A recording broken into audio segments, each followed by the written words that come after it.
Now you're on to section 3 of the number module, which is ratio and proportion. In fact, you've already done quite a lot of work on ratio and proportion because all the stuff on fractions, decimals and percentages is on the same topic really.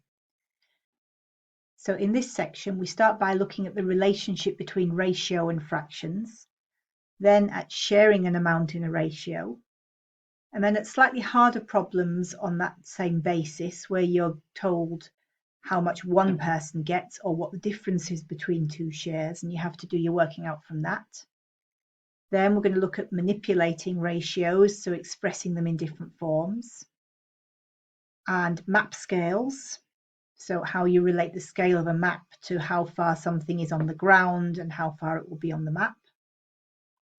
Using proportion in things like recipes, identifying which is the best buy out of a choice of a couple of offers.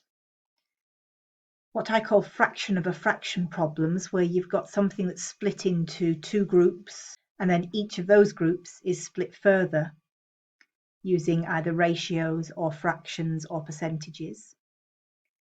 And finally, proportional reasoning problems.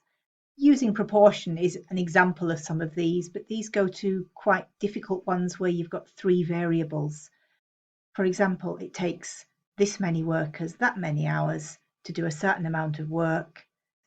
How long would it take a different number of workers to do a different amount of work? And we will look at those in some detail at the end. And then once you finish this section, that is the end of the number module.